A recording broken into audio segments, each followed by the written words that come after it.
తిరుమల లడ్డూలో కల్తీ జరగడంపై జనసేన అధినేత ఉప ముఖ్యమంత్రి పవన్ కళ్యాణ్ చేపట్టిన ప్రాయశ్చిత్త దీక్షకు సంఘీభావంగా రాజానగర్ ఎమ్మెల్యే బత్తుల బలరామకృష్ణ కూడా ప్రాయశ్చిత్త దీక్ష చేపట్టారు. సోమవారం పురాతనమైన ఆలయంగా ప్రసిద్ధిగాంచిన కోరుకొండ శ్రీ లక్ష్మీ నరసింహస్వామి దేవాలయంలో ప్రాయశ్చిత్త దీక్ష కార్యక్రమాన్ని నిర్వహించారు. బత్తుల బలరామకృష్ణ, వెంకటలక్ష్మి దంపతులు కోరుకొండలోని జనసేన పార్టీ కార్యాలయం నుంచి శోభాయాత్రగా బయలుదేరి పురాతనమైన ఆలయంగా ప్రసిద్ధిగాంచిన కోరుకొండ శ్రీ లక్ష్మీ నరసింహస్వామి దేవాలయంలో ప్రాయశ్చిత్త దీక్ష కార్యక్రమంలో భాగంగా సుదర్శన హోమాన్ని నిర్వహించారు. తొలుత ఆలయం మెట్లన్నీ శుభ్రం చేసి కొండ మీద ఉన్నటువంటి లక్ష్మీ నరసింహస్వామి సన్నిధికి చేరుకుని అక్కడ స్వామివారికి అలంకరణలు, అర్చనలు చేశారు. ఈ సందర్భంగా బలరామకృష్ణ మాట్లాడుతూ కలియుగ ప్రత్యక్ష దైవం శ్రీ వెంకటేశ్వర స్వామివారి మహాప్రసాదాన్ని కల్తీ చేసి హిందువుల మనోభావాలను దెబ్బతీసిన ఘనత గత వైసీపీ ప్రభుత్వానికి దక్కుతుందని ధ్వజమెత్తారు. ఉభయ తెలుగు రాష్ట్రాల్లోనే కాకుండా దేశవ్యాప్తంగానూ ప్రపంచవ్యాప్తంగానూ కోట్లాది మంది భక్తులు శ్రీ వెంకటేశ్వర స్వామిని దర్శించుకుని లడ్డూ ప్రసాదాన్ని స్వీకరిస్తారని, అలా స్వీకరించడం దైవానుగ్రహంగా భావించి 7 జన్మాల పాపాలు పోతాయని హిందువులు భావిస్తారన్నారు.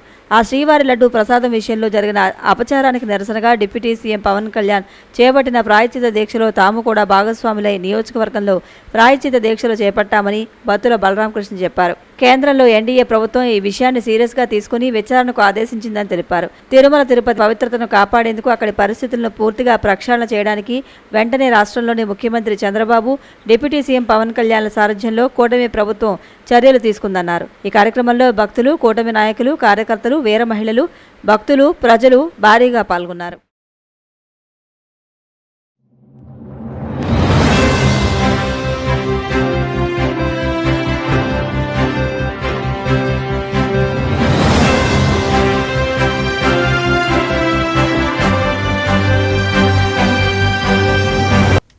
నమస్కారం, మీరు చూస్తున్నది సిసిసి డిజిటల్ 230 న్యూస్ బులెటిన్. ఈనాటి వార్తలకు ముందుగా ముఖ్యాంశాలు. త్వరలో భీమవరం మున్సిపల్ ఎన్నికలు నిర్వహిస్తాం. పట్టణాభివృద్ధి పనుల పరిశీలనలు స్పష్టం చేసిన మంత్రి నారాయణ. భగవద్గీతలోని 108 శ్లోకాలను అనర్గళంగా చెబుతున్న 8 ఏళ్ల చిన్నారి అభినందించిన భీమవరం ఎమ్మెల్యే పులపర్తి రామాంజనేయులు. తిరుమల లడ్డూ అపవిత్రతపై నెల 30 నిరసనలు. ప్రతి ఒక్కరూ సహకరించాలన్న విశ్వ హిందూ పరిషత్ ప్రాంత కార్యాధ్యక్షులు వబిలిశెట్టి. పెడాపురంలో స్కూల్ గేమ్స్ ప్రారంభం. ముఖ్య అతిథిగా హాజరైన మాజీ ఎమ్మెల్యే వర్మ. భీమవరంలో మున్సిపల్ ఎన్నికలను త్వరలో నిర్వహిస్తామని రాష్ట్ర పురపాలక పరిపాలన, పట్టణాభివృద్ధి శాఖ మంత్రి పొంగూరు నారాయణ వెల్లడించారు.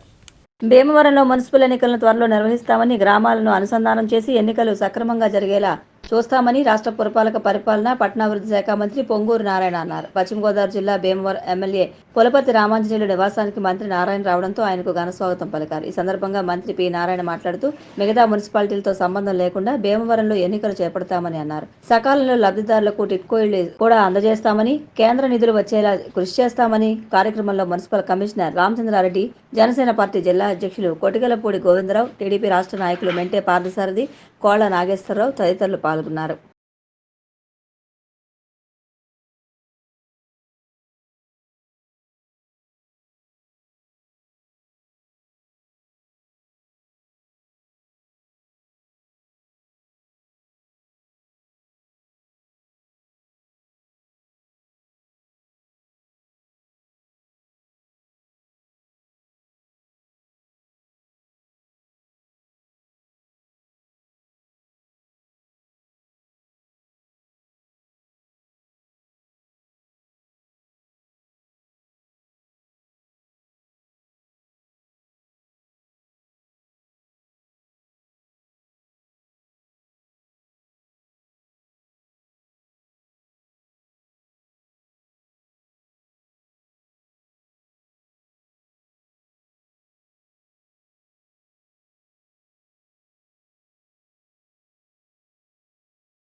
అందరికీ నమస్కారాలు.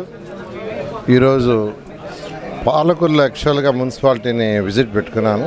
అయితే ఆన్ ది వే భీమవరం నుంచి పోతూ ఇక్కడ భీమవరంలో కూడా యాక్చువల్గా ఎమ్మెల్యే గారికి కలవటం, తర్వాత ఇక్కడున్న నాయకులతో అటు తెలుగుదేశం కావచ్చు, లేదా బీజేపీ కావచ్చు, లేదా జనసేన కావచ్చు నాయకులతో ఒకసారి భీమవరం కూడా డిస్కస్ చేస్తాను. యాక్చువల్గా ఎమ్మెల్యే గారి ఇంటికాడ ఆగాను. ఇక్కడ పర్టికులర్గా ఏంటంటే ఎలక్షన్ జరగలేదు ఈ మున్సిపాలిటీకి, దాని మీద డిస్కస్ చేశాను. దాని మీద పొలిటికల్గా వాళ్ళని డెసిషన్ తీసుకుంటే త్వరలాగా ఎలక్షన్ జరుపుతామని. ఎందుకంటే ఎలక్షన్ జరిపితే 15th ఫైనాన్స్ డబ్బులు వస్తాయి, కేంద్ర ప్రభుత్వం నుంచి కూడా కొన్ని ప్రత్యేకమైన ప్రాజెక్టులు వస్తాయి. దాన్ని డీటెయిల్గా ఎక్స్ప్లెయిన్ చేశాను. వాళ్ళు కూడా అందరూ ఒక అవగాహనకు వచ్చి తొందరలో డెసిషన్ తీసుకుంటామన్నారు. తొందరలో డెసిషన్ తీసుకుంటే ఇమీడియట్గా ఈ యొక్క మున్సిపాలిటీకి ఎలక్షన్స్ జరపడం జరుగుతుంది. అదేవిధంగా కమిషనర్ గారితో యాక్చువల్గా కొంత డిస్కస్ చేశాను. దీనికి వస్తున్న ఇన్కమ్ కానీ ప్రజెంట్ ప్రాజెక్ట్ వాటి గురించి. నేను మళ్ళీ ఒక త్వరలో ఇక్కడికి ప్రత్యేకంగా ఎట్లయితే పాలకులు పోతున్నా అదేవిధంగా భీమవరంకి వస్తాను. వచ్చినప్పుడు డీటెయిల్గా డిస్కస్ చేసి ప్రజెంట్ జరుగుతున్న ప్రాజెక్ట్స్ పర్టికులర్ టిట్కో హౌసెస్ గురించి అడిగారు. ఆ రోజు దాదాపు 6,000 హౌస్ 8,350 శాంక్షన్ చేశాం. అయితే దాంట్లో కొన్ని ఇచ్చారు, కొన్ని ఇవ్వలేదు. అసలు దాన్ని మొత్తం నాశనం చేశారు. ఆ టిట్కో హౌసెస్ని భారతదేశంలోనే ఒక మోడల్గా చేశాం. ముఖ్యమంత్రి గారు ఒకటే చెప్పారు ఆ రోజు, ప్రతి మహిళ తన భర్తతో పిల్లలతో ఆనందంగా ఉండి ఇల్లు కట్టినారని అన్నాడు. ఇదే ఆయన చెప్పింది ముఖ్యమంత్రి గారు. నేను అనేక విదేశాలు తిరిగిన తర్వాత అక్కడ సింగపూర్ కావచ్చు, టోక్యో కావచ్చు, చైనా కావచ్చు, రష్యా అక్కడంతా స్టడీ చేసిన తర్వాత ఈ టిట్కో హౌసెస్ తీసుకొచ్చాం. ప్రతి ఒక్కరూ అప్రిషియేట్ చేశారు. ఇతర రాష్ట్రాల వాళ్ళు కూడా చూసిపోయారు. వాళ్ళు కూడా ఇప్పుడు కడుతున్నారు. అట్లాంటిది గత ప్రభుత్వం జగన్మోహన్ రెడ్డి వాటిని కంప్లీట్గా జగన్ అన్న కాలనీని ఎక్కడైతే టిట్కో హౌస్ కట్టామో కట్టిన దగ్గర ఆ రోజు ముఖ్యమంత్రిగా ఉన్న నారా చంద్రబాబు నాయుడు చెప్పింది ఏంటంటే హౌసెస్ కట్టి వాళ్ళని అక్కడే పెట్టడం కాదు, వాళ్ళకి జీవనోపాధి కూడా అక్కడ కల్పించాలన్నారు. అంటే ఇప్పుడు టౌన్లో ఉంటారు ఎక్కడో స్లమ్స్లో, మనం ఎక్కడో 1 కిలోమీటర్ 2 కిలోమీటర్స్లో టిట్కో హౌస్ కడతాం. వాళ్ళు రోజు టౌన్లోకి వచ్చి పని చేసుకోవాలంటే అది కుదరదు. అందుకని ఆ ఏరియాలోనే యాక్చువల్గా ఎక్కడైతే టిట్కో హౌస్ కడతామో అక్కడే ఒక 5 ఎకరాలు, ఒక 6 ఎకరాలు, 10 ఎకరాలు నోటిఫై చేసి ఎంఎస్ఎంఈ స్మాల్ స్కేల్ ఇండస్ట్రీస్ లాగా వాళ్ళకి ఏర్పాటు చేయమంటే ప్రతి దగ్గర ఎక్కడ టిట్కో హౌస్ కట్టామో అక్కడ 5 ఎకరాల నుంచి 10 ఎకరాలు స్పెషల్గా దానికి పెట్టాం. వాటిని అన్నిటినీ జగన్ అన్న కాలనీ నాశనం చేశారు. అంటే ఎంతో దూరదృష్టితో చేసినవి. ఇల్లు కట్టడమే కాదు, అక్కడ ఉండే వాళ్ళంటే వాళ్ళు చిన్న చిన్న పనులు చేసుకుంటుంటారు. ఆ పనులు ఏదో కొందరు ఇస్త్రాకులు తయారు చేసుకునేవాళ్ళు, మైనపత్తులు చేసుకునేవాళ్ళు, బొమ్మలు చేసుకునేవాళ్ళు, ఇట్లాంటి అక్కడే ఏర్పాటు చేయమని ఆ రోజు ముఖ్యమంత్రి గారు చెప్తే అవి కూడా నాశనం చేశారు. ఇప్పుడు అదే 22 ఎకరాలు ఉంటే దాన్ని యాక్చువల్గా ఇచ్చేశారు. జగనన్న కాలనీ కట్టేశారు. ఇప్పుడు మళ్ళీ వేరేదేదో ఒక ల్యాండ్ ఇస్తే అది గుంట 14 అడుగులు దాన్ని మట్టితో పూడ్చాలని, ఇలా అన్ని అవకతవకలు. గత ప్రభుత్వం చేసిన అవకతవకలే. అసలు 15th ఫైనాన్స్ ఎవరు వదులుకోరు. లాస్ట్ మార్చి నుంచి సెప్టెంబర్కి 454 కోట్లు కేంద్రం ఇచ్చి ఇది మున్సిపాలిటీస్కి ఇచ్చేయండి, మళ్ళా 300 ఇస్తామంటే దాన్ని ఇవ్వాల, దాన్ని డైవర్ట్ చేశాడు. వాళ్ళు 300 ఇవ్వాల. మళ్ళీ మొన్న మార్చి నుంచి సెప్టెంబర్ దాకా 500 కోట్లు వాళ్ళు ఇస్తామంటున్నారు. ఇస్తామంటే ఫస్ట్ ఇచ్చింది ఇవ్వాల. ఒక లెక్క పక్కలాగా డైవర్ట్ చేశారు. అయితే అనుభవం ఉన్న ముఖ్యమంత్రి చంద్రబాబు నాయుడు రాగానే ఫస్ట్ 454 కోట్లు ఇచ్చేశారు. ఇప్పుడు కేంద్రం 300 కోట్లు ఇస్తుంది. దాన్ని కూడా ఒక 4-5 రోజులు మున్సిపాలిటీస్కి ఇస్తాం. ఇది ఇచ్చేస్తే మళ్ళీ మన మార్చి నుంచి సెప్టెంబర్ దాకా 500 ఇస్తామంటున్నారు. అవన్నీ కూడా తీసుకొచ్చి ఈరోజు మున్సిపాలిటీస్ కొంత స్ట్రెంథన్ కావడానికి చేస్తున్నాం. ఈ విధంగా ఈరోజు మున్సిపల్ శాఖలో గత ప్రభుత్వం చేసిన అవకతవకలన్నీ కరెక్షన్ చేస్తున్నాం. ఫస్ట్ కరెక్షన్ అయిన తర్వాత 2014-19 దాకా ఏ విధంగా అయితే మున్సిపాలిటీస్ని డెవలప్ చేసాం ఆ విధంగా అన్నీ డెవలప్ చేస్తాం. యాక్చువల్గా నాయకులందరూ చెప్తున్నారు. ఇదంతా కావడానికి మరొక 3 నెలల నుంచి 4 నెలలు పడుతుంది. భీమవరం రెస్ట్ హౌస్ రోడ్డు తూర్పు కాపు సంఘం ఆధ్వర్యంలో శ్రీ మావుళ్ళమ్మ అమ్మవారి జాతర మహోత్సవం సంప్రదాయ పద్ధతిలో నిర్వహించారు.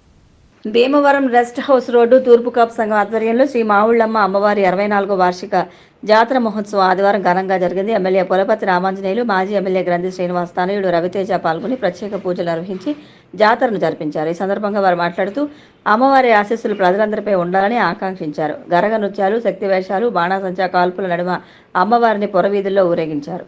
ఈ కార్యక్రమంలో Mulli Narasimhamurthy, Sandaka Prakash, AK Naidu, rest house road youth సభ్యులు పాల్గొన్నారు.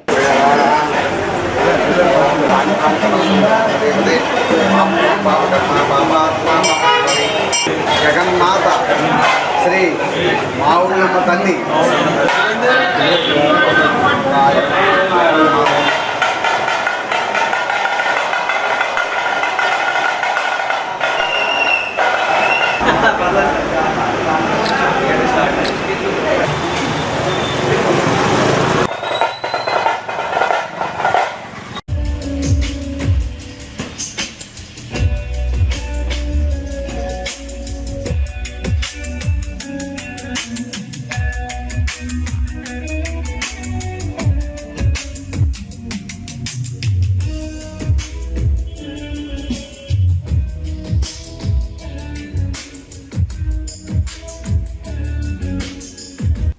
తిరుమల లడ్డు అపవిత్రతపై రాష్ట్ర వ్యాప్తంగా అన్ని జిల్లాల కలెక్టరేట్ల వద్ద నిరసనగా ప్రదర్శనలు చేస్తున్నామని విశ్వ హిందూ పరిషత్ ప్రాంత కార్యాధ్యక్షులు వబిలిశెట్టి శ్రీ వెంకటేశ్వర్లు పేర్కొన్నారు.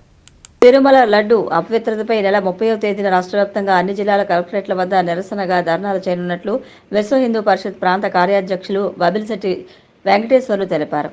ఈ నిరసన కార్యక్రమం అనంతరం కలెక్టర్లకు రాష్ట్ర గవర్నర్ పేరుతో వినతి పత్రాలు అందిస్తామన్నారు. అదేవిధంగా దేశవ్యాప్తంగా కూడా ఈ కార్యక్రమాలు చేస్తున్నట్లు ప్రకటించారు. ఎవరైతే ఈ నేరానికి పాల్పడ్డారో వారిపై న్యాయ విచారణ జరిపి శిక్షించాలన్నారు. రాష్ట్ర ప్రభుత్వం నియమించిన సిట్ ద్వారా కాకుండా సిట్టింగ్ జడ్జితో విచారణ చేయించి వారిని వెంటనే శిక్షించాలన్నారు. దేవాలయాలు ధర్మాన్ని కాపాడుకోవాల్సిన బాధ్యత ప్రతి హిందువుపైన ఉందన్నారు. దేవాలయాలు ప్రభుత్వ ఆధీనంలో ఉన్నప్పుడు ఇటువంటి అవకతవకలు ఎన్నో నష్టాలు జరుగుతున్నాయని వెల్లడించారు. ప్రతి ఒక్కరూ విహెచ్పి చేస్తున్న ఈ కార్యక్రమాల్లో భాగస్వాములు కావాలని పిలుపునిచ్చారు. ఏదైనా న్యాయ విచారణ జరగాలని ఎవరైనా సిట్టింగ్ జడ్జి ద్వారా న్యాయ విచారణ చేయించి దాని ద్వారా ఎవరైతే నేరస్తులుగా తేలుతారో వాళ్ళందరినీ కూడా కఠినంగా శిక్షించాలని విశ్వ పరిషత్ డిమాండ్ చేస్తారు. అంతేకాకుండా హిందూ దేవాలయాలని హిందువులకి అప్పగించాలనేటువంటి డిమాండ్ తోటి దేశవ్యాప్తంగా కూడా ఉద్యమం ప్రారంభం అయింది. ఎందుకంటే దేవాలయాలు ప్రభుత్వ ఆధీనంలో ఉన్న కారణం చేత ఇటువంటి అన్ని కూడా అవకతవకలన్నీ కూడా జరుగుతున్నాయి. ఇటువంటి నష్టం అంతా కూడా జరుగుతుంది. దేవాలయాల్లో అన్ని మతస్థ ఉద్యోగాలు చేయటము, దేవాలయాలు ఈఓలు గాను, తర్వాత ట్రస్ట్ బోర్డు చైర్మన్లు గాను, ట్రస్ట్ బోర్డు మెంబర్లు గాను అందరూ కూడా అన్ని మతస్థులు పెట్టుకోవడము, దేవాలయాల దగ్గర మేము అమ్మేటటువంటి దుకాణాలు ఏవైతే ఉన్నాయో ఆ దుకాణాలు కూడా హిందూవేతరులకు ఇవ్వటము, ఇటువంటి అన్నీ కూడా జరుగుతున్నాయి. దేవాలయ భూముల ఆక్రమణ, వాటిని తిరిగి తీసుకోవటం, దేవాలయ భూముల్లో చర్చిలు మసీదులు కడుతుంటే వాటిని యథేచ్ఛగా కట్టుకుని ఇవ్వటము, ఇటువంటి అన్ని కూడా అక్రమాలు, అన్యాయాలు హిందువుల పట్ల జరుగుతున్నాయి.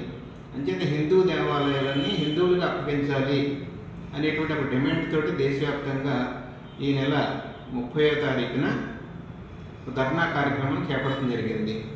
మన ఆంధ్రప్రదేశ్లో ఈ నెల 30వ తారీఖున రెవెన్యూ జిల్లా కేంద్రాల్లోనూ కూడా గవర్నర్ గారికి అడ్రస్ చేస్తూ జిల్లా కలెక్టర్లకి మెమరాండం ఇవ్వడం జరుగుతుంది.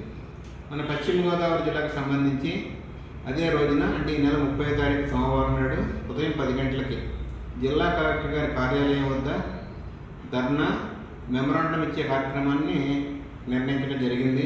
అంచేత 50 మంది హిందూ సమాజము ప్రతి ఒక్కరు కూడా వ్యక్తిగతంగా పిలిచారు, పిలవలేదనేటువంటి అటువంటి పట్టింపులకి ఏం పోకుండా కూడా మన అందరి బాధ్యత, మన దేవాలయాలని, మన ధర్మాన్ని కాపాడుకోవాల్సిన బాధ్యత ప్రతి హిందువు మీద కూడా ఉంది. అంచేత అందరూ కూడా వచ్చి తప్పనిసరిగా వచ్చి విశాఖలో కార్మిక ప్రజా సంఘాల జేఏసీ సమావేశం పలు అంశాలను చర్చించారు. విశాఖలో కార్మిక ప్రజా సంఘాల జేఏసీ సమావేశం జరిగింది. సిపిఎం కార్యాలయంలో జరిగిన సమావేశంలో జేఏసీ నాయకులు, ప్రజా సంఘాల నేతలు పాల్గొన్నారు.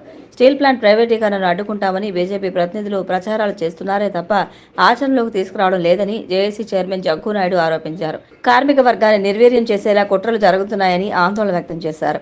ప్రభుత్వం వైజాగ్ స్టీల్ ప్లాంట్ ని మేము ప్రైవేట్ పరం చేయం, దీన్ని అభివృద్ధి బాట పట్టేస్తామని చెప్పని కేంద్ర మంత్రులు, ప్రజాప్రతినిధులు, అలాగే మన రాష్ట్ర ముఖ్యమంత్రి, ఉప ముఖ్యమంత్రి, ప్రజాప్రతినిధులు తరచూ ప్రకటనలు చేస్తున్నారు.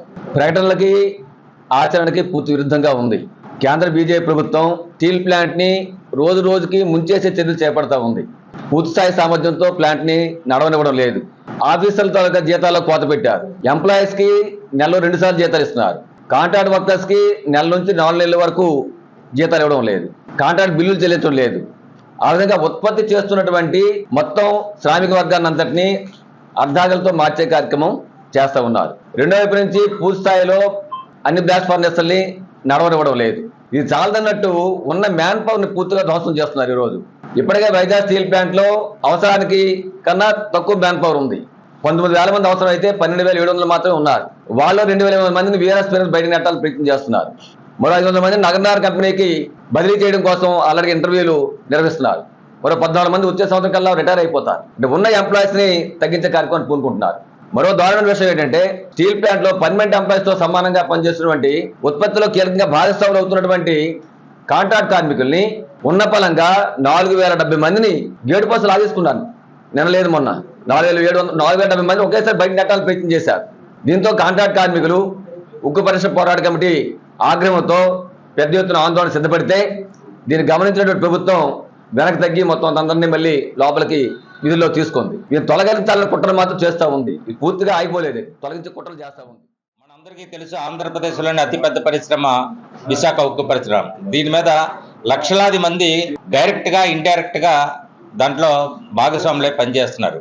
ఈవేళ స్టీల్ ప్లాంట్ కానీ వాళ్ళు ఏదైతే కార్మికులు తగ్గించి ఉత్పత్తిని తగ్గించి దాన్ని నష్టాల్లో చూపించి దాన్ని ప్రైవేటీకరణ చేయాలని ప్రభుత్వం తలపడుతుందో దాన్ని మనం అరికట్టకపోయినట్లయితే మరి రానున్న కాలంలో ప్రైవేటీకరణ దిశగా అది వెళ్ళడానికి అవకాశం ఉంటుంది. కాబట్టి ఎటువంటి పరిస్థితుల్లో కార్మికులు తగ్గించడానికి వీల్లేదు.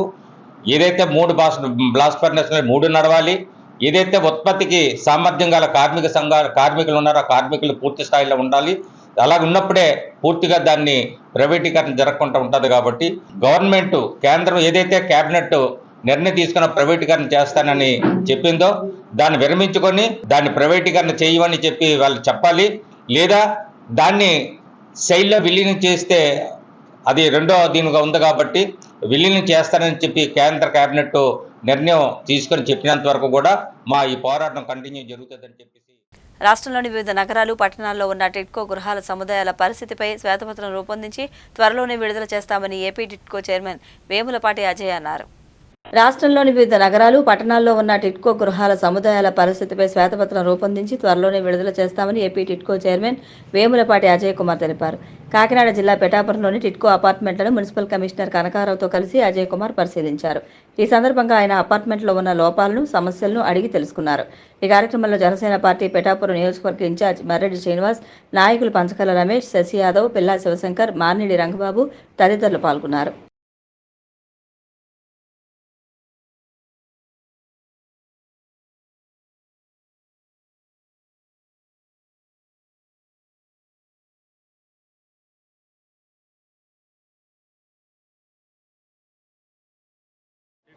చైర్మన్గా గవర్నమెంట్ ఆర్డర్ వచ్చిన తర్వాత నేను నేరుగా పిఠాపురంకి వచ్చాను.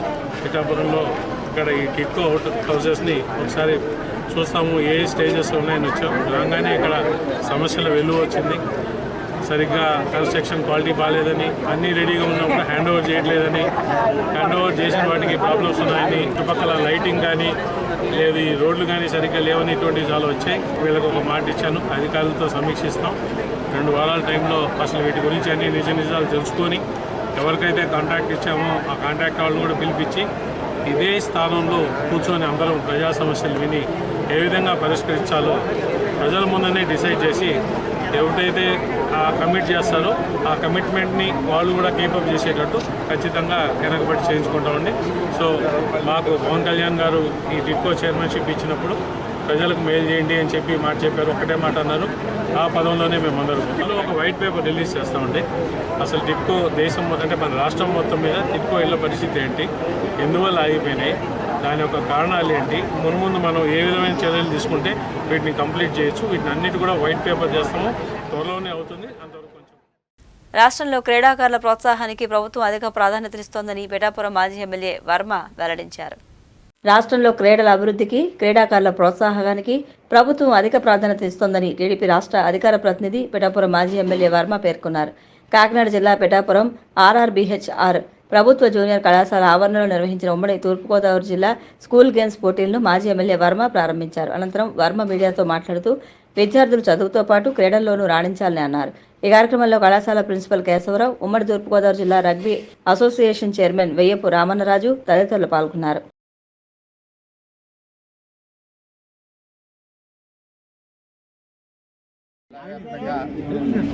ఆర్చిలరీ రగ్బీ అండర్-19 సెలక్షన్స్ జరుగుతున్నాయి. విద్యార్థినులు అందరూ కూడా చాలా హుషారుగా ఉన్నారు. వీరందరూ జిల్లా వ్యాప్తంగా ఫస్ట్ ర్యాంక్లో ఉండాలని ఆశీస్సులు. దీన్ని దృష్టిలో పెట్టుకుని ఇది వరకు స్పోర్ట్స్ కాంప్లెక్స్ పిఠాపురాన్ని RRBH గ్రౌండ్లో మేము 2,80,00,000తో స్టార్ట్ చేసాం. దురదృష్టవశాత్తు గత ప్రభుత్వంలో దాన్ని పక్కకు పెట్టారు. సుమారు 70% వర్క్ అయింది. బ్యాలెన్స్ను కూడా ఈ కూటమి గవర్నమెంట్లో పూర్తి చేసి క్రీడాకారులందరికీ కూడా అందుబాటులో ఇస్తాం. బాస్కెట్బాల్ ఉంది, అందులో వాలీబాల్ ఉంది, ఇండోర్ స్టేడియం ఉంది, ఆర్చిలరీ ఆడుకోవచ్చు, రగ్బీ ఆడుకోవచ్చు. అన్ని రకాలుగా పిఠాపురంలో క్రీడాకారులకి పుట్టినిల్లు పిఠాపురం. వారందరి కోసమే నేను ఆ రోజు స్పోర్ట్స్ కాంప్లెక్స్ తెచ్చాను. దాన్ని ఉపయోగంలోకి తీసుకొస్తాను. భగవద్గీత విజ్ఞాన సంపద కేంద్రమని ఎమ్మెల్యే పులపర్తి రామాంజనేయులు వివరించారు. భగవద్గీత విజ్ఞాన సంపద కేంద్రమని, అలాంటి భగవద్గీతలోని 108 శ్లోకాలు చూడకుండా చదివి 8 ఏళ్ల చిన్నారి ఇంటర్నేషనల్ బుక్ ఆఫ్ రికార్డ్ సాధించడం పశ్చిమ గోదావరి జిల్లాకి గర్వకారణమని ఎమ్మెల్యే పులపర్తి రామాంజనేయులు పేర్కొన్నారు. భీమవరం పట్టణ పరిధిలోని కొవ్వాడ పుంతకు చెందిన బొలిశెట్టి కృష్ణదేవరాయలు దేవి దంపతుల కుమార్తె చేతన భగవద్గీతలోని 108 శ్లోకాలు చదివి వరల్డ్ రికార్డు సాధించారని ఎమ్మెల్యే పేర్కొన్నారు. ఎమ్మెల్యే అంజిబాబు మాట్లాడుతూ గతేడాది కూడా చిన్నారి చేతన ఇండియా బుక్ ఆఫ్ రికార్డు, ఈ ఏడాది international world's records of excellence book of record సాధించడం గొప్ప విశేషమని అన్నారు. అభినందన కార్యక్రమంలో జనసేన మాజీ జిల్లా అధ్యక్షులు ఇర్రింకి సూర్యారావు, టీడీపీ రాష్ట్ర నాయకులు కోళ్ల నాగేశ్వరరావు, జెడ్పీటీసీ గుండా జయప్రకాష్, పొత్తూరి బాపిరాజు తదితరులు పాల్గొన్నారు. విహిత కర్మాచరణము నుండి యజ్ఞము ఉద్భవించుచున్నది. మన భీమవరం నియోజకవర్గానికి, మన భీమవరం పట్టణానికి ఒక 8 సంవత్సరాల పాప భగవద్గీతలో 108 శ్లోకాలు 103 సార్లు చెప్పి వరల్డ్ రికార్డు సంపాదించింది. అది చాలా గొప్ప విషయం. ఇప్పుడు కూడా ఆ పాప ఒక శ్లోకం చెప్పింది. మీ తల్లిదండ్రులు నా కొవ్వాడ పొంతలో ఉంటారు. తండ్రి గారి పేరు బొలిశెట్టి కృష్ణదేవరాయ గారు, తల్లి గారు దేవి గారు దంపతులకు బొలిశెట్టి చేతన. మరి 8 సంవత్సరాల పాప international book records of world records of excellency సంపాదించింది. ఈ బొలిశెట్టి చేతనకి మనమందరం కూడా ఆశీర్వదిద్దాం. ఇటువంటి పాపలు మన తెలుగు సంప్రదాయానికి, మన గౌరవానికి పెట్టింది పేరయ్యింది. వార్తలు ముగించే ముందు ముఖ్యాంశాలు మరొకసారి. త్వరలో భీమవరం మున్సిపల్ ఎన్నికలు నిర్వహిస్తాం. పట్టణాభివృద్ధి పనుల పరిశీలనలు స్పష్టం చేసిన మంత్రి నారాయణ. భగవద్గీతలోని 108 శ్లోకాలను అనర్గళంగా చెబుతున్న 8 ఏళ్ల చిన్నారి అభినందించిన భీమవరం ఎమ్మెల్యే పులపర్తి రామాంజనేయులు. తిరుమల లడ్డు అపవిత్రతపై నెల 30 నిరసనలు. ప్రతి ఒక్కరూ సహకరించాలన్న విశ్వ హిందూ పరిషత్ ప్రాంత కార్యాధ్యక్షులు వబిలిశెట్టి. పిఠాపురంలో స్కూల్ గేమ్స్ ప్రారంభం. ముఖ్య అతిథిగా హాజరైన మాజీ MLA Varma. CCC digital 230 news bulletin ఇంతటితో సమాప్తం. నమస్కారం.